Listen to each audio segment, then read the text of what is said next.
Good morning everyone. Myself is Tanuja Uppar from KH Patil PU College, Hirekerur.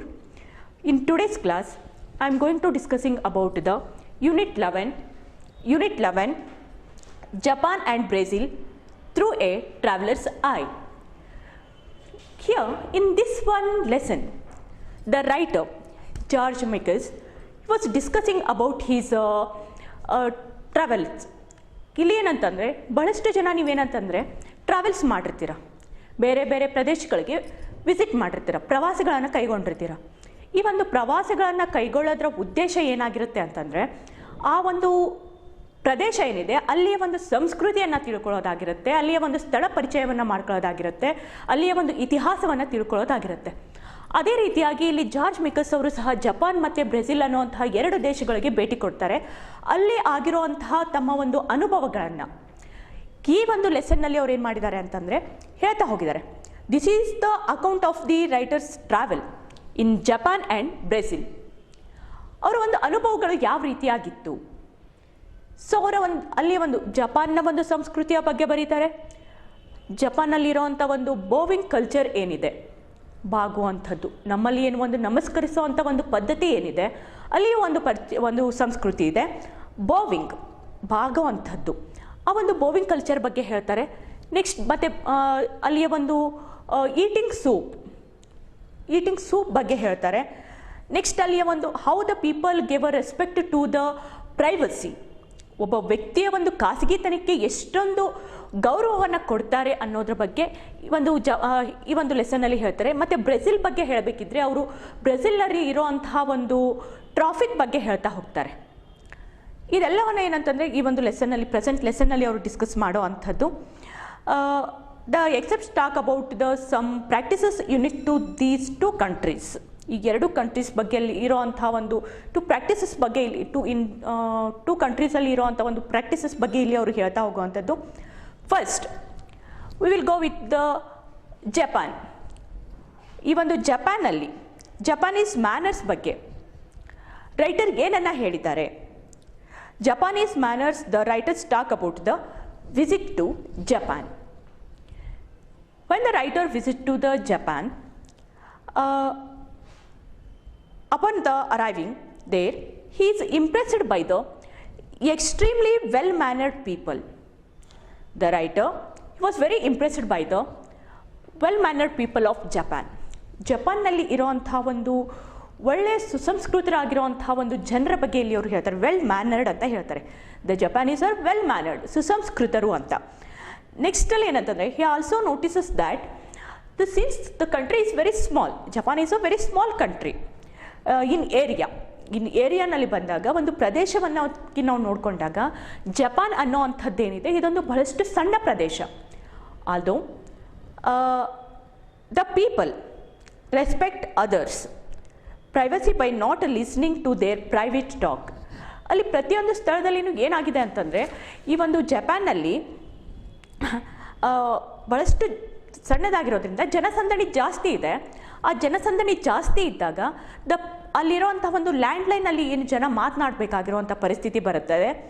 ಇವಾಗ ಏನಂತಂದರೆ mobiles ಇದೆ, but the writer ಇಲ್ಲಿ visit ಮಾಡಿರೋವಂಥ ಸಂದರ್ಭದಲ್ಲಿ ಅಲ್ಲಿ ಅವರು ಲ್ಯಾಂಡ್ಲೈನಲ್ಲಿ ಟೆಲಿಫೋನಲ್ಲಿ ಮಾತನಾಡುವಂಥ ಸಂದರ್ಭದಲ್ಲಿ ಅವರು ಎಲ್ಲರೆದುರಿಗೂ ಮಾತನಾಡ್ತಾ ಇದ್ರೂ ಸಹ ಜನ ಏನಂತಂದರೆ ಅವರ ಒಂದು ಖಾಸಗಿ ವಿಚಾರಗಳನ್ನು ಸಹ ಅವ್ರು ಯಾರೂ ಇನ್ನೊಬ್ಬರು ಮಾತನ್ನು ಕೇಳ್ಕೋತಾ ಇರೋದಿಲ್ಲ. ನೋಡಿ ಎಷ್ಟೊಂದು ಅವರು ವೆಲ್ ಮ್ಯಾನರ್ಡ್ ಅಂತಂದರೆ ಅಲ್ಲಿ ಅವರು ಇವನ್ ಅವ್ರೇನಂತಂದರೆ ಅವ್ರ ಬ್ಯಾಂಕ್ ಅಕೌಂಟನ್ನು ಹೇಳ್ಬೋದು, ಅವರು ಒಂದು ಪ್ರೈವೇಟ್ ಆಗಿರೋವಂಥ ಒಂದು ಮಾತುಗಳನ್ನು ಅವರು ಮಾತನಾಡ್ತಾ ಇರ್ಬೋದು, ಅವರ ಒಂದು ಜಗಳಗಳ ಬಗ್ಗೆ ಮಾತನಾಡ್ತಾ ಇರ್ಬೋದು. ಆದರೂ ಸಹ ಏನಂತಂದರೆ ಅಲ್ಲಿಯ ಜನ ಮತ್ತೊಬ್ಬರ ಒಂದು ಖಾಸಗಿ ವಿಚಾರಗಳ ಬಗ್ಗೆ ತಲೆ ಕೆಡಿಸ್ಕೊಳ್ತಾ ಇರಲಿಲ್ಲ. ಅವರು ಮಾತನಾಡಬೇಕಿದ್ರೂ ಅದನ್ನ ಕೇಳಿಸ್ಕೊಳ್ಳೋದಕ್ಕೆ ಅವರು ಬಯಸ್ತಾ ಇರಲಿಲ್ಲ. ಇದು ಅವರಲ್ಲಿರೋವಂಥ ಒಂದು ವೆಲ್ ಮ್ಯಾನರ್ಡನ್ನು ತೋರಿಸ್ತದೆ ಅಂತ ಇಲ್ಲಿ ಜಾರ್ಜ್ ಮಿಕಸ್ ಅವರು ಹೇಳ್ತಾ ಹೋಗ್ತಾರೆ. And another one thing, the compassionate for a lack of privacy by showing courtesy. Next, the writer comments on the habit of Japanese to bow to everyone. Then next one, ಅವರಲ್ಲಿರೋವಂಥ ಜಪಾನೀಸಲ್ಲಿರೋವಂಥ ಒಂದು ಇನ್ನೊಂದು ಅಂಶದ ಬಗ್ಗೆ ಬರೀತಾರೆ. ಅವರು ಯಾವುದ್ರ ಬಗ್ಗೆ ಅಂತಂದರೆ ಅವರು ಇನ್ನೊಂದು ಹ್ಯಾಬಿಟ್ ಬಗ್ಗೆ ಬರೀತಾರೆ. ಯಾವುದು ಅಂತಂದರೆ ಬೋವಿಂಗ್, ಬಾಗುವಂಥದ್ದು. ನೋಡಿ ನಮ್ಮಲ್ಲಿ ಒಂದು ನಮಸ್ಕಾರ ಅಂತ ನಾವು ಯಾರನ್ನಾದರೂ ಭೇಟಿಯಾದಾಗ ನಾವು ಅವರನ್ನು ನೋಡಿದ ತಕ್ಷಣ ನಮಸ್ಕರಿಸ್ತೀವಿ, ಎರಡು ಕೈಗಳನ್ನು ಜೋಡಿಸಿ ನಾವು ನಮಸ್ಕರಿಸ್ತೀವಿ. ಅದೇ ರೀತಿಯಾಗಿ ಜಪಾನೀಸ್ ಏನು ಮಾಡ್ತಾರೆ ಅಂತಂದರೆ ದೇ ಬಾಗ್ತಾರೆ. ಈ ಬಾಗೋ ಅಂಥದ್ದೇನಿದೆ ಅಲ್ಲ, ಈ ಒಂದು ಆ್ಯಕ್ಟ್ ಏನಿದೆ ಅಲ್ಲ, this act of bowing is very dignified. It is very dignified, but this is find writer some quite difficult. ಆದರೆ ಇದು ಬಾಗೋ ಅಂಥದ್ದೇನಿದೆ ಅಲ್ಲ, ಇದು ಅವ್ರಿಗೇನಂತಂದರೆ ಫಸ್ಟ್ ಅವ್ರಿಗೆ ಡಿಗ್ನಿಫೈಡ್ ಅಂತ ಅನಿಸಿದ್ರೂ ಸಹ, ಆದರೆ ಇದನ್ನು ಕಲಿಯೋ ಅಂಥದ್ದೇನಿದೆ ಅಲ್ಲ, ಇದು ಡಿಫಿಕಲ್ಟ್ ಆಗಿರೋ ಅಂಥದ್ದು. ನ್ಯಾರೇಟರ್ ಏನಿದ್ದಾರೆ ಇಲ್ಲಿ ಆ ಒಂದು ಆ್ಯಕ್ಟನ್ನು ಆ ಪ್ರಕ್ರಿಯೆಯನ್ನು ಅವರು ಮಾಡೋದಕ್ಕೆ ಬಯಸ್ತಾರೆ. ಬಾಗೋ ಅಂಥದ್ದನ್ನು ಅವರು ಕಲಿಯೋದಕ್ಕೆ, ಬೋವಿಂಗನ್ನು ಕಲಿಯೋದಕ್ಕೆ ಪ್ರಯತ್ನಿಸ್ತಾರೆ. ಆದರೆ ಅವ್ರಿಗೇನು ಅನಿಸುತ್ತೆ ಅಂತಂದರೆ ಇದು ಸ್ವಲ್ಪ ಕಷ್ಟ ಅಂತ ಅನಿಸುತ್ತೆ. ಯಾಕೆ ಕಷ್ಟ? ನೀವು ಅನ್ಕೋಬೋದು, ಏನು ಬಾಗೋ ಅಂಥದ್ದೇನು, ಎಲ್ರಿಗೂ ಈಸಿಯಾಗಿ ಬಾಗ್ಬೋದಲ್ಲ. ಆದರೆ ಅಲ್ಲಿ ಒಂದು ಏನಂತಂದರೆ ಒಂದು ಮ್ಯಾನರ್ ಇದೆ. ಅದಕ್ಕೆ ಯಾವ ರೀತಿ ಬಾಗಬೇಕು ಅನ್ನೋದಕ್ಕೆ ಒಂದು ಮ್ಯಾನರ್ ಇದೆ. The writer tries to run the bowing, but he either bows too long or does not bow at all.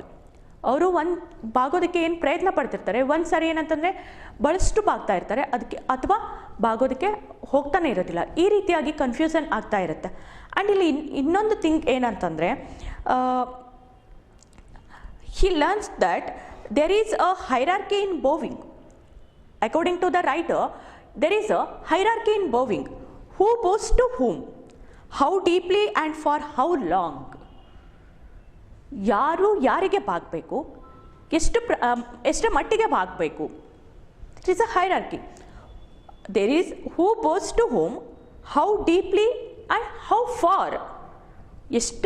ಎಷ್ಟು ಪ್ರಮಾಣದಲ್ಲಿ ಬಾಗಬೇಕು, ಎಷ್ಟು ಕೆಳಗೆ ಬಾಗಬೇಕು, ಮತ್ತು ಎಷ್ಟೊತ್ತು ಬಾಗಬೇಕು, ಎಷ್ಟು ಸಮಯ ಬಾಗೋ ಅಂಥದ್ದು. ಅದೇನಂತಂದರೆ ಅವರ ಒಂದು ಅಂತಸ್ತಿನ ಮೇಲೆ, ಅವರ ಒಂದು ಪೊಸಿಷನ್ ಮೇಲೆ, ಅಥವಾ ಅವರ ಒಂದು ಸೋಷಿಯಲ್ ಪೊಸಿಷನ್ ಆಗಿರ್ಬೋದು, ಅವರ ಒಂದು ಏಜ್ ಆಗಿರ್ಬೋದು, ಅಥವಾ ಅವರ ಒಂದು ರ್ಯಾಂಕ್ ಆಗಿರ್ಬೋದು, ಸ್ಟ್ಯಾಂಡಿಂಗ್ ಆಗಿರ್ಬೋದು, ಇದ್ರ ಮೇಲೆ ಡಿಪೆಂಡ್ ಆಗಿರೋ ಅಂಥದ್ದು. ಏನಾಗುತ್ತೆ ಅಂತಂದರೆ, ಇಫ್ ಟು ಜಪಾನೀಸ್, ಮತ್ತೊಂದು ಎಕ್ಸಾಂಪಲ್ ಕೊಡ್ತಾರೆ ಇಲ್ಲಿ. If the two Japanese bow, neither is to straighten up before the other stands. According to the writer said here that if the two Japanese bow, neither is to straighten up before the other stands. ಇಬ್ಬರು Japanese ಇವಾಗ ಬಾಗಿದ್ದಾರೆ ಅಂತಂದರೆ ಮತ್ತೊಬ್ಬರು ಎದ್ದೇಳೋಕ್ಕಿಂತ ಮುಂಚೆ ಎದ್ದೇಳಂಗಿಲ್ಲ. ಇದು Japanese manner ಇದು.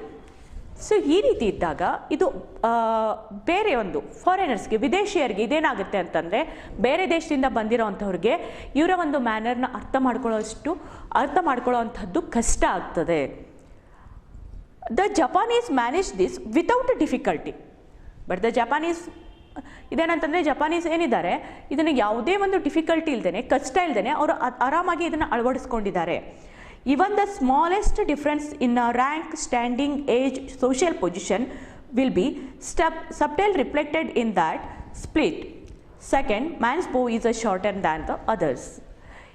ಅವರು ಯಾವ ಒಂದು ಅಂತಸ್ತಿನ ಮೇಲೆ ಬಾಗೋ ಅಂಥದ್ರಲ್ಲಿ ಸ್ಥಾನ, ವಯಸ್ಸು, ಸಾಮಾಜಿಕ ಸ್ತರ, ಸಾಮಾಜಿಕ ಘನತೆ ಇವೆಲ್ಲವೂ ಏನಾಗಿದ್ದಾವೆ ಅಂತಂದರೆ ಈ ಒಂದು ಬಾಗುವಿಕೆಯಲ್ಲಿ ಬಹಳಷ್ಟು ಒಂದು ಪ್ರಮುಖವಾಗಿರುವಂಥ ಒಂದು ಅಂಶವನ್ನು ಒಳಗೊಳ್ಳುತ್ತವೆ.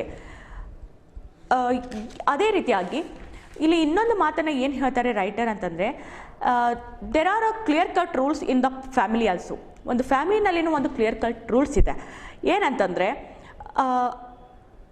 ಅದು ಹೂ ಶುಡ್ ಬೋ ಟು ಹೂಮ್, ಯಾರು ಯಾರಿಗೆ ಬಾಗಬೇಕು ಅನ್ನೋ ಅಂಥದ್ರ ಬಗ್ಗೆ. ಒಂದು ಕುಟುಂಬದಲ್ಲಿನೂ, ಒಂದು ಕುಟುಂಬ ಅಂತ ಇದೆ ಅಂತಂದರೆ ಯಾರು ಯಾರಿಗೆ ಬಾಗಬೇಕು. ಇಲ್ಲಿ ಏನಂತಂದರೆ, ಮನೆ ಯಜಮಾನನಿಗೆ ಬಾಗುವಂಥದ್ದು, ಹೆಣ್ಣು ಮಕ್ಕಳು ಏನಂತಂದರೆ ತನ್ನ ಅಣ್ಣಂದಿರಿಗೆ ಬಾಗುವಂಥದ್ದು, ತಂದೆ ತಾಯಿಗಳಿಗೆ ಬಾಗುವಂಥದ್ದು, ಅದೇ ರೀತಿಯಾಗಿ ಚಿಕ್ಕವರು ದೊಡ್ಡವ್ರಿಗೆ ಬಾಗುವಂಥದ್ದು. ಈ ರೀತಿಯಾಗಿ ಸಂಸಾರದಲ್ಲಿ ಈ ಒಂದು ಕುಟುಂಬ ಅಂತ ಬಂದಾಗ ಕುಟುಂಬದಲ್ಲಿನೂ ಯಾರು ಯಾರಿಗೆ ಬಾಗಬೇಕು ಅನ್ನೋದ್ರ ಬಗ್ಗೆ ಕೆಲವೊಂದಿಷ್ಟು ಕ್ಲಿಯರ್ ಕಟ್ ಆಗಿರುವಂಥ ಒಂದು ರೂಲ್ಸ್ ಇದ್ದಾವೆ, ನೀತಿ ನಿಯಮಗಳಿದ್ದಾವೆ. ನೆಕ್ಸ್ಟಲ್ಲಿ ಇಲ್ಲಿ ಇನ್ನೊಂದು ಏನಂತಂದರೆ, ಈ ಒಂದು ಶಾಪಿಂಗ್ ಮಾಲ್ಸ್ ಏನಿರ್ತವೆ, ಆ ಶಾಪಿಂಗ್ ಮಾಲ್ಸಲ್ಲಿನೂ ಸಹ ಏನಂತಂದರೆ the girls are appointed for the bowing ಮಾಡೋದಕ್ಕೋಸ್ಕರನೇ, ಬಾಗೋದಕ್ಕೆ ಅಂತಲೇ ಏನು ಮಾಡಿದ್ದಾರೆ ಅಂತಂದರೆ ಕೆಲವೊಂದಿಷ್ಟು ಹುಡುಗಿಯರನ್ನು ಅಪಾಯಿಂಟ್ಮೆಂಟ್ ಮಾಡ್ಕೊಂಡಿರ್ತಾರೆ. ನಾವು ಯಾವ ರೀತಿಯಾಗಿ ಈ ಒಂದು ರಿಸೆಪ್ಷನಿಸ್ಟನ್ನು ಅಪಾಯಿಂಟ್ ಮಾಡ್ಕೊತಾರೆ ನಮ್ಮ ದೇಶಗಳಲ್ಲಿ, ಸ್ವಾಗತ ಕಾರಣಿಯರು ಅಂತ ಏನು ಹೇಳ್ತಾರೆ ಅವರನ್ನು ಏನು ಅಪಾಯಿಂಟ್ ಮಾಡ್ಕೊತಾರೆ, ಅದೇ ರೀತಿಯಾಗಿ ಜಪಾನಲ್ಲಿ ಏನು ಮಾಡ್ತಾರೆ ಅಂತಂದರೆ girls are appointed for bowing, ಬಾಗೋದಕ್ಕೆ ಅಂತಲೇ ಇಲ್ಲೇನಂತಂದರೆ ಕೆಲವೊಂದಿಷ್ಟು ಶಾಪಿಂಗ್ ಮಾಲ್ಸಲ್ಲಿ ಶಾಪ್ಸಲ್ಲಿ ಗರ್ಲ್ಸನ್ನು ಅಪಾಯಿಂಟ್ ಮಾಡ್ಕೊಳ್ಳೋ ಅಂಥದ್ದು. The coach conductors bow before they check the tickets, and the writer mentioned that even a deer bowed him before it snatched food bag from his hand. Write another one experience here. The one a deer, ಇಲ್ಲಿ ಒಂದು ಜಿಂಕೆ ಏನಂತಂದರೆ ಅದೇ ಜಿಂಕೆ ಅವರ ಒಂದು ಕೈಯಲ್ಲಿರುವಂಥ ಒಂದು food ಬ್ಯಾಗನ್ನು ತೆಗೆದುಕೊಳ್ಳೋದಕ್ಕಿಂತ ಮೊದಲು ಅದು ಸಹ ಏನು ಮಾಡುತ್ತೆ ಅಂತಂದರೆ ಅವ್ರ ಎದುರುಗಡೆ ಬಾಗ್ತದೆ. ಅದನ್ನು ಇಲ್ಲಿ ಅವರು ಹೇಳೋ ಅಂಥದ್ದು. ಯಾವ ರೀತಿಯಾಗಿ ಇಲ್ಲಿ ಒಂದು ಪ್ರಾಣಿಗಳು ಸಹ ಒಂದು ಬೋವಿಂಗನ್ನು ಕಲ್ತ್ಕೊಂಡಿದ್ದಾವೆ. ಅದೇ ರೀತಿಯಾಗಿ ಕೋಚ್ ಕಂಡಕ್ಟರ್ ಏನು ಮಾಡ್ತಾರೆ ಅಂತಂದರೆ ಒಂದು ಕೋಚ್ಗಳಲ್ಲಿ ಒಂದು ಟಿಕೆಟನ್ನು ಕೊಡೋದಕ್ಕಿಂತ ಮೊದಲು before they check the tickets, ಆ ಒಂದು ಟಿಕೆಟನ್ನು ಚೆಕ್ ಮಾಡೋದಕ್ಕಿಂತ ಮೊದಲು ಅವನು ಪ್ರತಿಯೊಬ್ಬರಿಗೂ ಬಾಗ್ತಾನೆ. Even at the bus stops also, ಇನ್ನು ಬಸ್ ಸ್ಟಾಪ್ಸಲ್ಲಿನೂ ಸಹ ಏನಂತಂದರೆ people bowed to each other in a dignity, ಪ್ರತಿಯೊಬ್ಬರು ಏನಂತಂದರೆ ಗೌರವದಿಂದ ಬಾಗೋ ಅಂಥದ್ದು. ಪ್ರತಿಯೊಬ್ಬರು ಒಬ್ರನ್ನೊಬ್ರನ್ನ ನೋಡಿದಾಗ ಬಸ್ ಸ್ಟಾಪಲ್ಲಿ ಅವರು ಅಪರಿಚಿತರು ಇದ್ದರೂ ಸಹ ಅವರು ಒಬ್ರನ್ನೊಬ್ರನ್ನ ನೋಡಿದಾಗ ಬಾಗ್ತಾರೆ. ಬಟ್ ಇಲ್ಲೇನಂತಂದರೆ but the moment the bus arrived all dignity was thrown in the winds. But ಇಲ್ಲೇನಂತಂದರೆ ಬಸ್ ಬಂದ ತಕ್ಷಣವೇ ಜನ ಏನು ಮಾಡ್ತಾರೆ ಅಂತಂದರೆ ಅಷ್ಟೊತ್ತು ಅವ್ರಿಗೆ ತೋರಿಸಿರೋವಂಥ ಒಂದು ಡಿಗ್ನಿಟಿಯನ್ನು ಅವರು ಮರೆತು ಬಿಡ್ತಾರೆ. ಆ ಒಂದು ಡಿಗ್ನಿಟಿಯನ್ನು ಮರೆತು ಅವ್ರು ಏನು ಮಾಡ್ತಾರೆ ಅಂತಂದರೆ ಅಲ್ಲಿ ಎಲ್ಲರೂ ಏನಂತಂದರೆ ತಳ್ಕೊಂಡು ಆ ಬಸ್ಸನ್ನು ಹತ್ತೋ ಅಂಥದ್ದು. ಬಸ್ ಬಂದ ತಕ್ಷಣವೇ ಅಲ್ಲಿವರೆಗೂ ಕಂಡಂಥ ಒಂದು ಡಿಗ್ನಿಟಿ ಏನಾಗುತ್ತೆ ಅಂತಂದರೆ ಹೊರಟು ಹೋಗ್ತದೆ. ಅವರು ಒಬ್ರನ್ನೊಬ್ರು ನೂಕೊಂಡು ಏನು ಮಾಡ್ತಾರೆ ಅಂತಂದರೆ ಬಸ್ಸನ್ನು ಹತ್ತು ಹೋಗೋವಂಥದ್ದು. ಕಾಮನ್ ಆಗಿ ನಾವು ನಮ್ಮ ದೇಶದಲ್ಲಿನೂ ಸಹ ಇದನ್ನು ನೋಡ್ತೀವಿ. ಫಸ್ಟ್ ಚೆನ್ನಾಗಿ ಮಾತನಾಡ್ತಾ ಇರ್ತೀವಿ, ಒಬ್ಬರು ಇನ್ನೊಬ್ಬರನ್ನ ನೋಡಿ ಮಾತನಾಡ್ತಾ ಇರ್ತೀವಿ. ಆ ಬಸ್ ಬಂತು ಅಂದ ತಕ್ಷಣವೇ ನಾವು ಆ ಒಂದು ಸೀಟನ್ನು ಕ್ಯಾಪ್ಚರ್ ಮಾಡಬೇಕು ಅಂತ ನಾವೇನು ಮಾಡ್ತೀವಿ ಅಂತಂದರೆ ಅಲ್ಲಿವರೆಗೂ ಒಳ್ಳೆ ರೀತಿಯಿಂದ ಮಾತನಾಡ್ತಾ ಇದ್ದಂಥವ್ರು ಅವ್ರನ್ನ ತಳ್ಳಿ ನಾವೇನು ಮಾಡ್ತೀವಿ ಅಂತಂದರೆ ಬಸ್ಸನ್ನು ಹತ್ಕೊಂಡು ಹೋಗ್ಬಿಡ್ತೀವಿ. ಇಲ್ಲಿನೂ ಸಹ ಅಷ್ಟೇ, ಅಲ್ಲಿವರೆಗೂ ಡಿಗ್ನಿಟಿಯಿಂದ ಬಾಗಿರೋ ಅಂಥವ್ರು, ಗೌರವದಿಂದ ಒಬ್ರಿಗೊಬ್ರು ಬಾಗಿ ನಮಸ್ಕರಿಸಿದಂಥವ್ರು ಅವಾಗೇನು ಮಾಡ್ತಾರೆ ಅಂದರೆ ಬಸ್ ಬಂದ ತಕ್ಷಣವೇ ಅವ್ರನ್ನ ದೂಡಿ ಅಲ್ಲಿಂದ ದೆ pushed the people one other and in their hurry to board the bus. ಇದು ಏನಂತಂದರೆ ಜಪಾನೀಸ್ನ ಒಂದು ಬೋವಿಂಗ್ ಕಲ್ಚರ್ ಬಗ್ಗೆ ಇಲ್ಲಿ ಅವರು ಹೇಳೋ ಅಂಥದ್ದು. ಯಾವ ರೀತಿಯಾಗಿ ಬೋವಿಂಗ್ ಕಲ್ಚರ್ ಅನ್ನೋ ಅಂಥದ್ದು ಇಲ್ಲಿ ಒಂದು ಡಿಗ್ನಿಫೈಡ್ ಆಗಿದೆ. ಎಷ್ಟೊಂದು ಒಂದು ಇದೊಂದು ಏನಂತಂದರೆ ಬಸ್ಟ್ ಡಿಫ್ರೆಂಟ್ ಆಗಿರೋ ಅಂಥದ್ದು to compare to the other countries. ಬೇರೆ ದೇಶಗಳಿಗೆ ಇದನ್ನು ನಾವು ಕಂಪೇರ್ ಮಾಡಿದ್ವಿ ಅಂತಂದರೆ ಇದು ಭಾಳಷ್ಟು ಡಿಫ್ರೆಂಟ್ ಆಗಿರೋ ಅಂಥದ್ದು. ನಾವೇನಂತಂದರೆ ನಮ್ಮಲ್ಲಿ ನಮಸ್ಕರಿಸೋ ಅಂಥದ್ದು ಒಳ್ಳೆಯದು. ನಾವು ಏನಂತಂದರೆ ಹುಟ್ಟಿದಾಗಿಂದ ಅದೇ ಒಂದು ಸಂಸ್ಕೃತಿಯನ್ನು ಬಳಸ್ಕೊಂಬಂದಿದ್ದೀವಿ. ನಮಗೂ ಗೊತ್ತು ನಾವು ಯಾರನ್ನ ನಮಸ್ಕರಿಸಬೇಕು, ಯಾವ ರೀತಿಯಾಗಿ ನಮಸ್ಕಾರ ಮಾಡಬೇಕು ಅನ್ನೋ ಅಂಥದ್ದು. ಅದೇ ರೀತಿಯಾಗಿ ಇವರು ಸಹ ಒಂದು ಕಲ್ಚರನ್ನು ಮೈಗೂಡಿಸ್ಕೊಂಡಿದ್ದಾರೆ, ಒಂದು ಸಂಸ್ಕೃತಿಯನ್ನು ಮೈಗೂಡಿಸ್ಕೊಂಡಿದ್ದಾರೆ. ಯಾವುದು ಅಂತಂದರೆ ಅದು ಬೋವಿಂಗ್ ಅಂತ. ಇಲ್ಲಿ ಈ 2 ಪಾಯಿಂಟ್ಸ್ ಬಗ್ಗೆ ಹೇಳ್ತಾರೆ. ಯಾವುದು ಅಂತಂದರೆ how the Japanese respect the privacy of the others, ಬೇರೆಯವರ ಒಂದು ಖಾಸಗಿತನವನ್ನು ಅವರು ಎಷ್ಟು ಪ್ರಮಾಣದಲ್ಲಿ ಅವರು ಗೌರವಿಸ್ತಾರೆ ಅನ್ನೋದನ್ನು ಹೇಳ್ತಾರೆ. ನೆಕ್ಸ್ಟ್ ಒನ್ ಏನಂತಂದರೆ ಆ ಒಂದು ಬೋವಿಂಗ್ ಕಲ್ಚರ್ ಬಗ್ಗೆ ಹೇಳ್ತಾರೆ. ನೆಕ್ಸ್ಟ್ ಇನ್ನೊಂದು ತಿಂಗನ್ನು ಅವರು ಹೇಳ್ತಾರೆ. ಅದು ಯಾವುದು ಅಂತಂದರೆ ಈಟಿಂಗ್ ಸೂಪ್. ಅಲ್ಲಿ ಸೂಪನ್ನು ತೆಗೆದುಕೊಳ್ಳೋ ಅಂಥದ್ದೇನಿದೆ, ಸೂಪ್ ಕುಡಿಯೋ ಅಂಥದ್ದೇನಿದೆ, ಅಲ್ಲಿ ಒಂದು ಸಂಸ್ಕೃತಿ, ಅದು ಒಂದು ಆಹಾರ ಪದ್ಧತಿ, ಅದು ಆಹಾರದ ಸಂಸ್ಕೃತಿ ಅಂತ ಹೇಳ್ತೀವಿ. ಈ ಸೂಪನ್ನು ತೆಗೆದುಕೊಳ್ಳೋ ಅಂಥದ್ದು, ಸ್ವೀಕಾರ ಮಾಡೋ ಅಂಥದ್ದು ಇದೇನಿದೆ ಅಲ್ಲ, ಇದು ಯಾವ ರೀತಿಯಾಗಿ ರೈಟರ್ಗೆ ಡಿಫಿಕಲ್ಟ್ ಅಂತ ಅನ್ನಿಸ್ತು, ಅದು ಯಾವ ರೀತಿಯಾಗಿ ಅವ್ರಿಗೆ ಸ್ವಲ್ಪ ಕಷ್ಟ ಸಾಧ್ಯ ಅಂತ ಅನ್ನಿಸ್ತು ಅನ್ನೋ ಅಂಥದ್ದನ್ನು ಇಲ್ಲಿ ಹೇಳ್ತಾರೆ. ಯಾವ ರೀತಿ ಅಂತಂದರೆ when regard to eating soup, the writer says that noise has to be made while eating the soup in order to show appreciation. The Japanese made a noise while they were eating the soup. It shows the appreciation. ಇಲ್ಲಿ ಸೂಪನ್ನು ಕುಡಿಬೇಕಿದ್ರೆ noise ಮಾಡಿದರೆ,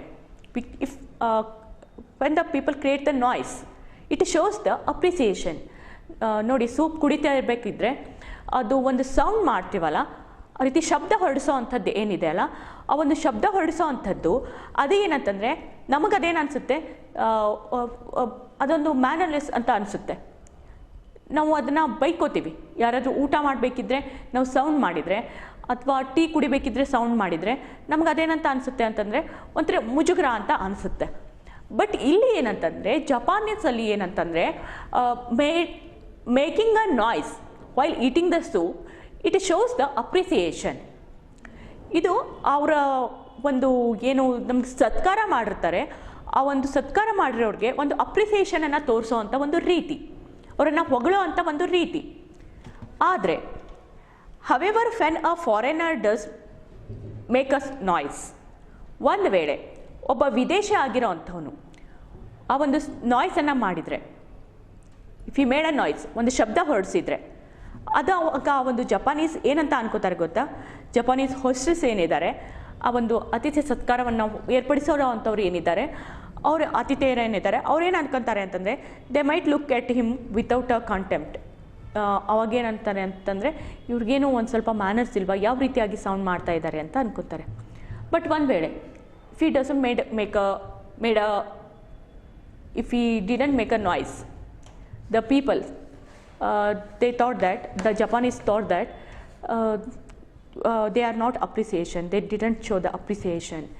ಒಂದು ವೇಳೆ ನಾವು ಇಲ್ಲಿ noise ಒಂದು noise create ಮಾಡಿದ್ರೂ ತಪ್ಪು ಅಂತ ಅನಿಸುತ್ತೆ, ಮಾಡದೇ ಇದ್ರೂ ತಪ್ಪು ಅಂತ ಅನಿಸುತ್ತೆ.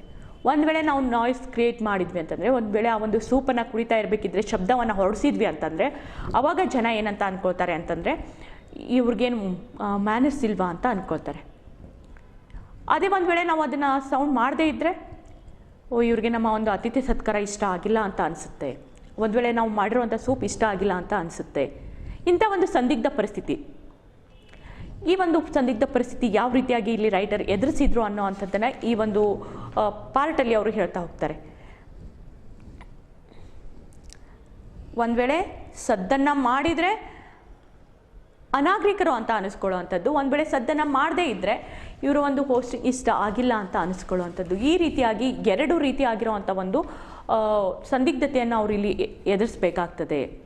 ಇದನ್ನು ಏನಂತಂದರೆ ಅವರು ಒಂದು ಜಪಾನನ್ನು ವಿಸಿಟ್ ಮಾಡಿದಾಗ ಅವರು ಅನುಭವಿಸಿರುವಂತಹ ಒಂದು ಅನುಭವಗಳನ್ನು ಇಲ್ಲಿ ಅವರು ಹೇಳ್ತಾ ಹೋಗ್ತಾರೆ.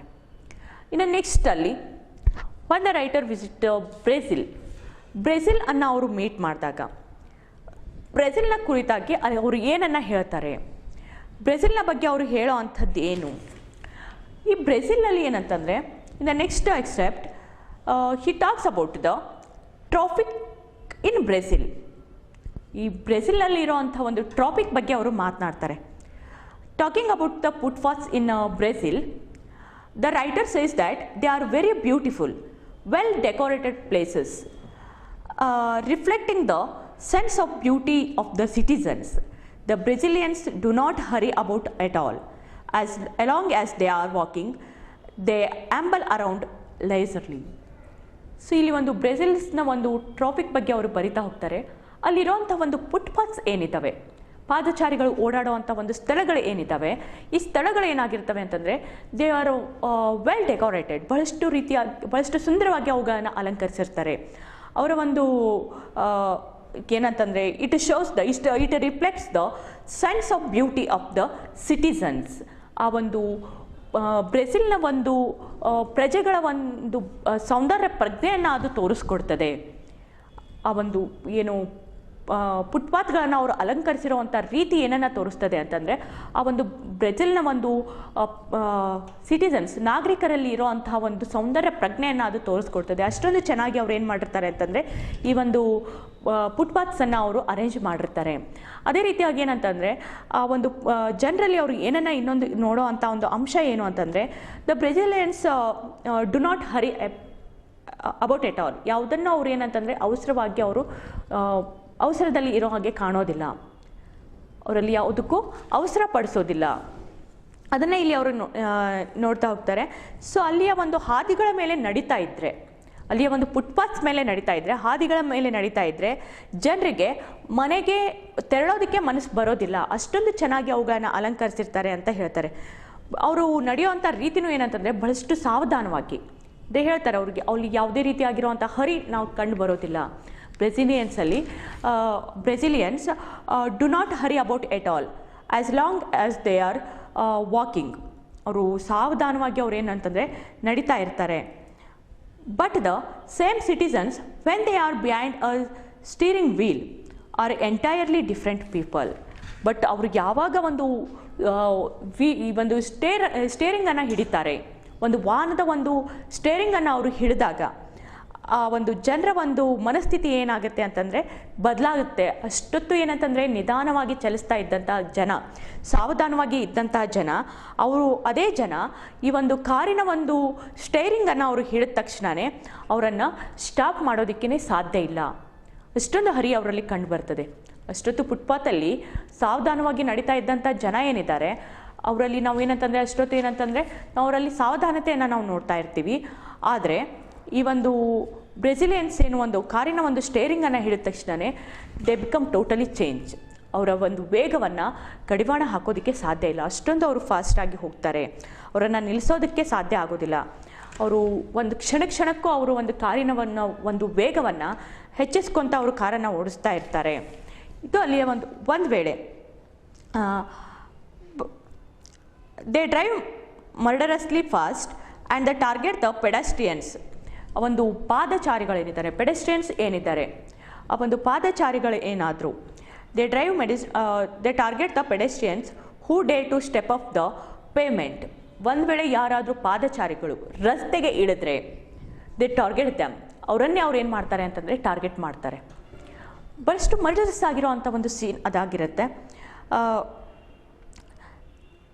They compete bitterly with their fellow drivers cutting in or overtaking from both sides and forcing them to commit many crimes, but there is no hostility or ill will between the drivers or between them and the pedestrians. They smile at one another just like they smile at the pedestrians they have forced to run for his life. So ಒಂದು ವೇಳೆ ಯಾರಾದರೂ ಆ ಒಂದು ಪಾದಚಾರಿಗಳು ರಸ್ತೆಗೆ ಇಳಿದ್ರಂದರೆ, ಅಕಸ್ಮಾತಾಗಿ ರಸ್ತೆಗೆ ಇಳಿದ್ರಂತಂದರೆ ಚಾಲಕರೇನಿದ್ದಾರೆ, ವಾಹನಗಳ ಚಾಲಕರೇನಿದ್ದಾರೆ ಅವರನ್ನೇ ಒಂದು ಗುರಿಯನ್ನಾಗಿಟ್ಕೊಂಡು ವಾಹನಗಳನ್ನು ಅವರು ಓಡಿಸ್ತಾ ಇರ್ತಾರೆ. ಅವರು ಗಾಬರಿಯಿಂದ ಅವ್ರು ಏನಂತಂದರೆ ಆ ಒಂದು ನಡು ಬೀದಿ ಮೇಲೆ ಅವರು ಜಿಗಿಯೋ ತನಕನೂ ಅವ್ರನ್ನ ಅಟ್ಟಿಸ್ಕೊಂಡು ಅವರು ಹೋಗ್ತಾ ಇರ್ತಾರೆ. ಆದರೆ ಈ ಒಂದು ನಡವಳಿಕೆಯಿಂದಾಗಿ ಅಲ್ಲಿರೋವಂಥ ಒಂದು ನಾಗರಿಕರಿಗೆ ಯಾವುದೇ ರೀತಿಯಾಗಿ ಬೇಸರ ಆಗೋದಿಲ್ಲ. ಅವರೆಲ್ಲರೂ ಅದನ್ನು ನಗ್ನಗ್ತಾನೆ ಅವ್ರು ಏನು ಮಾಡ್ತಾರೆ ಅಂತಂದರೆ ಸ್ವೀಕರಿಸ್ತಾರೆ. The driver smiles at the pedestrians and pedestrians smile to the driver. ಈ ರೀತಿಯಾಗಿ ಅದನ್ನು ಅವರು ಯಾವುದೇ ರೀತಿ ಕ್ರೈಮ್ ಅಂತ ಅಂದ್ಕೊಳ್ದೇನೆ, ಅಪರಾಧ ಅಂತ ಅಂದ್ಕೊಳ್ದೇನೆ, ಅಥವಾ ಅವ್ರ ಜೊತೆ ಜಗಳಕ್ಕೆ ಬೀಳ್ದೇನೆ ಅವ್ರು ಏನು ಮಾಡ್ತಾರೆ ಅಂತಂದರೆ ನಗ್ನಗ್ತಾ ಅದನ್ನು ಅವರು ಸ್ವೀಕರಿಸ್ತಾರೆ. ಆದರೆ ಅದೇ ಒಂದು ಡ್ರೈವರ್ಸ್ ಏನಿದ್ದಾರೆ ಬೇರೆ ಒಂದು ಚಾಲಕರ ಜೊತೆ, ಅವರ ಒಂದು ಬೇರೆ ಚಾಲಕರ ಜೊತೆ ಅವ್ರು ಯಾವಾಗಲೂ ಏನಂತಂದರೆ ಒಂದು ಸ್ಪರ್ಧೆನಲ್ಲಿ ಇರ್ತಾರೆ. ಅನದರ್ ಒನ್ ಥಿಂಗ್ ಇಲ್ಲಿ ರೈಟರ್ ಹೇಳೋ ಅಂಥದ್ದೇನು ಅಂತಂದರೆ, the writer says that the main roads in Brazils are so crowded with traffic that pedestrians find it impossible to cross from the one side to the road to the other. ಇಲ್ಲಿ ಬ್ರೆಜಿಲ್ನ ಒಂದು traffic ಎಷ್ಟೊಂದು busy ಆಗಿರುತ್ತೆ ಅಂತಂದರೆ, ಎಷ್ಟೊಂದು crowded ಆಗಿರುತ್ತೆ ಅಂತಂದರೆ, the pedestrians it is impossible to cross the road. ಇಲ್ಲಿ ಒಂದು ಪೆಡಿಸ್ಟ್ರಿಯನ್ಸ್ ಏನಿದ್ದಾರೆ, ಪಾದಚಾರಿಗಳೇನಿದ್ದಾರೆ, ಆ ಪಾದಚಾರಿಗಳಿಗೆ ಈ ಒಂದು ಬದಿಯಿಂದ, ರಸ್ತೆಯ ಒಂದು ಬದಿಯಿಂದ ಇನ್ನೊಂದು ಬದಿಗೆ ಅವರು ದಾಟಿ ಹೋಗೋ ಅಂಥದ್ದು ಬಹಳಷ್ಟು ಡಿಫಿಕಲ್ಟ್ ಆಗಿರುತ್ತೆ. ಅಷ್ಟೊಂದು ಏನಂತಂದರೆ ಆ ಒಂದು ರಸ್ತೆಗಳು ಏನಾಗಿರ್ತವೆ ಅಂತಂದರೆ ಜನದಟ್ಟಣೆಯಿಂದ ಕೂಡಿರ್ತವೆ. ಈ ಒಂದು ರಸ್ತೆಗಳನ್ನು ದಾಟೋ ಅಂಥದ್ದು ಏನಂತಂದರೆ ಅಸಾಧ್ಯವಾಗಿರೋ ಅಂಥದ್ದು ಅಂತ ಹೇಳ್ತಾರೆ. ಇಲ್ಲಿ ರೈಟರ್ ಇನ್ನೊಂದು ಮಾತನ್ನು ಅವ್ರು ಏನು ಹೇಳ್ತಾರೆ ಅಂತಂದರೆ, ಹಿ ನೆರೆಟ್ಸ್ ಇನ್ ಹ್ಯೂಮರಸ್ ವೇ, ಇನ್ನು ಒಂದು ಹಾಸ್ಯಾಸ್ಪದವಾಗಿ ಇಲ್ಲಿ ಒಂದು ಮಾತನ್ನು ಅವರು ಹೇಳ್ತಾರೆ. In humorous occasion where a person on seeing his friend on the other side of the road ask with a surprise how he managed to cross over, and the other friend replies that he could be there only because he was born on that side. ಒಂದು ವೇಳೆ ಒಬ್ಬ ವ್ಯಕ್ತಿ ತನ್ನ ಫ್ರೆಂಡನ್ನು ಆ ಒಂದು ಬದಿಯಲ್ಲಿ ನೋಡಿದಾಗ, ರಸ್ತೆ ಇನ್ನೊಂದು ಬದಿಯಲ್ಲಿ ನೋಡಿದಾಗ ಅವ್ನು ಪ್ರಶ್ನೆ ಮಾಡ್ಬೋದು, ನೀನು ಹೆಂಗೆ ರೋಡನ್ನು ಕ್ರಾಸ್ ಮಾಡ್ಕೊಂಡು ಹೋದೆ ಅಂತ ಕೇಳಿದರೆ ಆ ಫ್ರೆಂಡ್ನ ರಿಪ್ಲೈ ಏನಾಗಿರುತ್ತೆ ಅಂತಂದರೆ, ನಾನು ಹುಟ್ಟಿದಾಗಿಂದನೂ ಇಲ್ಲೇ ಇದ್ದೀನಿ ಅನ್ನೋವಂಥ ಒಂದು ರಿಪ್ಲೈ ಆಗಿರುತ್ತೆ. ಸೊ ಅಷ್ಟೊಂದು ಏನಂತಂದರೆ ಟ್ರಾಫಿಕ್ ಆಗಿರೋ ಅಂತಹ ಒಂದು, ಅಷ್ಟೊಂದು ಏನು ಕ್ರೌಡೆಡ್ ಆಗಿರೋ ಅಂತಹ ಒಂದು ರಸ್ತೆಗಳು ಬ್ರೆಜಿಲ್ದಾಗಿರ್ತವೆ. ಇದೆಲ್ಲವನ್ನು ಇಲ್ಲಿ ಅವರು ಬ್ರೆಜಿಲನ್ನು ಅವರು ಭೇಟಿ ಮಾಡಿದಾಗ ಯಾವ ರೀತಿಯಾಗಿ ಒಂದು ಅನುಭವಗಳ ಆದವು ಅನ್ನೋದ್ರ ಬಗ್ಗೆ ಹೇಳ್ತಾರೆ. ಇಲ್ಲಿ 2 ಕಂಟ್ರೀಸನ್ನು ಇಲ್ಲಿ ರೈಟರ್ ವಿಸಿಟ್ ಮಾಡೋ ಅಂಥದ್ದು. ಫಸ್ಟು ಜಪಾನನ್ನು ವಿಸಿಟ್ ಮಾಡ್ತಾರೆ. ಜಪಾನೀಸಲ್ಲಿ ಇರೋ ಅಂತಹ ಒಂದು ಮ್ಯಾನರ್, ವೆಲ್ ಮ್ಯಾನರ್ಡ್ ಆಫ್ ಅವರ ಒಂದು ವೆಲ್ ಮ್ಯಾನರ್ಡ್ನ ಅವರು ಇಂಪ್ರೆಸ್ ಆಗ್ತಾರೆ. ಅಲ್ಲಿರೋವಂಥ ಜನರಲ್ಲಿರೋವಂಥ ಒಂದು ಸುಸಂಸ್ಕೃತಿಯ ಬಗ್ಗೆ ಅವರು ಭಾಳಷ್ಟು ಇಂಪ್ರೆಸ್ ಆಗ್ತಾರೆ. ನೆಕ್ಸ್ಟಲ್ಲಿ ಏನಂತಂದರೆ ಅವರ ಒಂದು ಪ್ರೈವೇಸಿಗೆ ಯಾವ ರೀತಿಯಾಗಿ ರೆಸ್ಪೆಕ್ಟನ್ನು ಕೊಡ್ತಾರೆ ಅನ್ನೋದ್ರ ಬಗ್ಗೆ ಹೇಳ್ತಾ ಹೋಗ್ತಾರೆ. He notices that the people of Japan respect the others privacy. ಅವರ ಒಂದು ಅದರ್ಸ್ ಪ್ರೈವಸಿ ಬಗ್ಗೆ ಅವರು ಯಾವ ರೀತಿಯಾಗಿ ರೆಸ್ಪೆಕ್ಟ್ ಕೊಡ್ತಾರೆ ಅನ್ನೋದ್ರ ಬಗ್ಗೆ ಇಲ್ಲಿ ಹೇಳ್ತಾ ಹೋಗ್ತಾರೆ. ಒಂದು ಎಕ್ಸಾಂಪಲನ್ನು ಕೊಟ್ಟು ಹೇಳ್ತಾರೆ ಅವರು. ಬೇರೆಯವರು ಒಂದು ಟೆಲಿಫೋನನ್ನು ಸಂಭಾಷಣೆಯನ್ನು ಮಾಡಬೇಕಿದ್ರೂ ಯಾರೂ ಅದನ್ನು ಕೇಳಿಸ್ಕೊಳ್ಳೋದೇನೆ ತಮ್ಮ ಪಾಡಿಗೆ ತಾವಿರ್ತಾರೆ ಅನ್ನೋದ್ರ ಬಗ್ಗೆ ಅವರು ಹೇಳಿ ಹೋಗ್ತಾರೆ. ಆ್ಯಂಡ್ ನೆಕ್ಸ್ಟ್ ಅವರಲ್ಲಿರೋ ಅಂಥ ಒಂದು ಬೋವಿಂಗ್ ಕಲ್ಚರ್ ಬಗ್ಗೆ ಅವರು ಹೇಳ್ತಾ ಹೋಗ್ತಾರೆ. ಅದ್ರ ಜೊತೆಗೆ ಈಟಿಂಗ್ ಸೂಪ್ ಅನ್ನೋ ಅಂಥದ್ದು ಅವ್ರಿಗೆ ಯಾವ ರೀತಿಯಾಗಿ ಒಂದು ಅನುಭವವನ್ನು ನೀಡ್ತು ಅನ್ನೋದ್ರ ಬಗ್ಗೆ ಹೇಳ್ತಾ ಹೋಗ್ತಾರೆ. ಇದಿಷ್ಟು ಏನಂತಂದರೆ ಅವರು ಜಪಾನ್ ಬಗ್ಗೆ ಹೇಳೋ ಅಂಥದ್ದು. ಅದ್ರ ಜೊತೆಗೆ ಏನಂತಂದರೆ ಬ್ರೆಜಿಲ್ನ ಒಂದು ಅನುಭವಗಳನ್ನ, ಬ್ರೆಜಿಲ್ಗೆ ಅವರು ಭೇಟಿ ನೀಡಿದಾಗ ಯಾವ ರೀತಿಯಾಗಿ ಅವರ ಒಂದು ಅನುಭವಗಳು ಆಯಿತು ಅನ್ನೋದ್ರ ಬಗ್ಗೆ ಹೇಳ್ತಾರೆ. ಬ್ರೆಜಿಲ್ನಲ್ಲಿ ಅದರಲ್ಲಿನೂ ಅವ್ರು ಯಾವುದ್ರ ಬಗ್ಗೆ ಬರೀತಾರೆ ಅಂತಂದರೆ ಬ್ರೆಜಿಲ್ನಲ್ಲಿ ಇರೋ ಅಂತಹ ಒಂದು ರಸ್ತೆಗಳ ಬಗ್ಗೆ ಅವರು ಹೇಳ್ತಾ ಹೋಗ್ತಾರೆ. ಅಲ್ಲಿಯ ರಸ್ತೆಗಳು ಎಷ್ಟೊಂದು ಸುಂದರವಾಗಿತ್ತು, ಅಲ್ಲಿ ಒಂದು ರಸ್ತೆಗಳಲ್ಲಿ ನಡೀತಾ ಇದ್ದರೆ ಯಾವ ರೀತಿಯಾಗಿ ಖುಷಿಯನ್ನು ಕೊಡ್ತಾ ಇತ್ತು ಅನ್ನೋದ್ರ ಬಗ್ಗೆ ಹೇಳ್ತಾರೆ.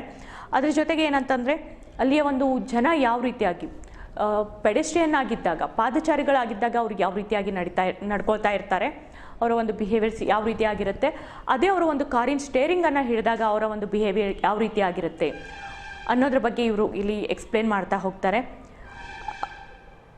ಅದೇ ರೀತಿಯಾಗಿ ಅಲ್ಲಿರೋವಂಥ ಒಂದು ಕ್ರೌಡೆಡ್ ಮತ್ತು ಟ್ರಾಫಿಕ್ ಇರೋವಂಥ ಒಂದು ರಸ್ತೆಗಳ ಬಗ್ಗೆ ಇಲ್ಲಿ ಅವರು ಹೇಳೋ ಅಂಥದ್ದು. ಟೋಟಲ್ ಆಗಿ ಎರಡೂ ಒಂದು ದೇಶಗಳ ಒಂದು ಸಂಸ್ಕೃತಿ ಆಗಿರ್ಬೋದು, ಅಲ್ಲಿಯ ಒಂದು ಸೋಷಿಯಲ್ ಸ್ಟೇಟಸ್ ಆಗಿರ್ಬೋದು, ಅಲ್ಲಿಯ ಒಂದು ಸೋಷಿಯಲ್ ಪೊಸಿಷನ್ ಬಗ್ಗೆ ಪ್ರತಿಯೊಂದನ್ನು ಇಲ್ಲಿ ಏನು ಮಾಡ್ತಾರೆ ಅಂತಂದರೆ ರೈಟರ್ ಹೇಳ್ತಾ ಹೋಗ್ತಾರೆ. ಈ ಎರಡೂ ದೇಶಗಳಲ್ಲಿ ಜಪಾನ್ ಮತ್ತು ಬ್ರೆಜಿಲ್ ಇಲ್ಲಿ ಇರೋವಂಥ ಜನರಲ್ಲಿರೋವಂಥ ಒಂದು ಸುಸಂಸ್ಕೃತಿ ಆಗಿರ್ಬೋದು, ಅವರ ಒಂದು ಕಲ್ಚರ್ ಆಗಿರ್ಬೋದು. ನಾವು ಯಾವುದೇ ಒಂದು ಪ್ರದೇಶವನ್ನು ನಾವು ಭೇಟಿ ಮಾಡಿದಾಗ ಅಲ್ಲಿಯ ನಾವು ಒಂದು ಸಂಸ್ಕೃತಿಯನ್ನು ತಿಳ್ಕೊಳ್ಳೋದಕ್ಕೆ ಪ್ರಯತ್ನ ಪಡ್ತೀವಿ, ಅಲ್ಲಿಯ ಒಂದು ಇತಿಹಾಸವನ್ನು ತಿಳ್ಕೊಳ್ಳೋದಕ್ಕೆ ಪ್ರಯತ್ನ ಪಡ್ತೀವಿ. ಅಲ್ಲಿರೋವಂಥ ಒಂದು ಸದ್ಯದ ಒಂದು ಕಾಂಟೆಂಪ್ರರಿ ಲೈಫ್ ಏನಿದೆ, ಜನರ ಒಂದು ಸಮಕಾಲೀನ ಒಂದು ನಮ್ಮ ಒಂದು ಸಮಕಾಲೀನ ಸ್ಥಿತಿಗತಿಗಳು ಯಾವ ರೀತಿಯಾಗಿದ್ದಾವೆ ಅನ್ನೋದ್ರ ಬಗ್ಗೆ ನಾವು ತಿಳ್ಕೊಳ್ಳೋದಕ್ಕೆ ಪ್ರಯತ್ನ ಪಡ್ತೀವಿ. ಆ ಒಂದು ವಿಸಿಟ್ ಮಾಡಿರೋವಂಥ ಸಂದರ್ಭದಲ್ಲಿ ನಮಗೇನು ಕಾಣಿಸ್ತದೆ ಅನ್ನೋದನ್ನೇ ನಾವು ನೋಡ್ತಾ ಹೋಗೋ ಅಂಥದ್ದು, ಅದು ನಮ್ಮ ಅನುಭವ ಆಗಿರ್ತದೆ. ಸೊ ಅದೇ ಇಲ್ಲಿ ರೈಟರ್ ಇಲ್ಲಿ ಆ ಒಂದು ಜಪಾನ್ ಮತ್ತು ಬ್ರೆಜಿಲನ್ನು ಅವರು ವಿಸಿಟ್ ಮಾಡಿದಾಗ ಅವರ ಒಂದು ಎಕ್ಸ್ಪೀರಿಯೆನ್ಸ್ ಯಾವ ರೀತಿ ಆಯಿತು, ಅವ್ರಿಗೆ ಯಾವ ರೀತಿಯಾಗಿ ಅನುಭವಗಳು ಆದವು ಅನ್ನೋದನ್ನು ಈ ಒಂದು ಲೆಸನಲ್ಲಿ ಅವರು ಹೇಳ್ತಾ ಹೋಗೋ ಅಂಥದ್ದು. I hope you understand the topic. Thank you one and all.